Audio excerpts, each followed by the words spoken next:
আসসালামু আলাইকুম। ওয়ালাইকুম আসসালাম। চাচা কি অবস্থা? আছি ভালো, ভালো আছেন? এই আপনার সাথে কবে সাক্ষাৎ হয়েছিল? এখন কি অবস্থা, শৈলী কি অবস্থা? এখন শরীরের অবস্থা কি আর করবো রে বাবা, শরীরের অবস্থা আবার খুবই খারাপ। খুব সম্পদ আছিল, সম্পদগুলো শেষ হয়ে গেল। আপনার পোলাফানে খাওয়ান তাই না? ওই পোলার কথা আর খবর নেই, ওই পোলাই সংসারটা আমার শেষ করে দিচ্ছে, ধ্বংস করে দিচ্ছে। মাস্টার পাস করে চাকরি নিয়ে এলাম, সরকারি চাকরি নিল।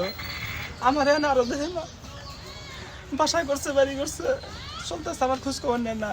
আমার সব শেষ। যেদিন আমি শরীরের অবস্থা কেমন, শরীরে বল পাই না, শরীরটা তেমন সুবিধা না। পোলাফান কি বিয়া শাদী করছে? বিয়া করেছি, ওই বইয়ের কথা শুনে তো আমার দেখে না, অবস্থা খুব খারাপ আমার। এখন তাহলে কেমনে চলতেছেন? আল্লাহ চালাইতেছে কোন রকম ভাবে, মোবাইল চলতেছে। এখন কি আপনি কি ভিক্ষা টেকা করতেছেন নাকি? বিকার পথে কিন্তু এলাকার কিছু লোক আছে না, তারা কিছু কিছু দেয়, অন্য খাইতেছি, চলতেছি। আর কি করবো? বেতন নেন না আপনি?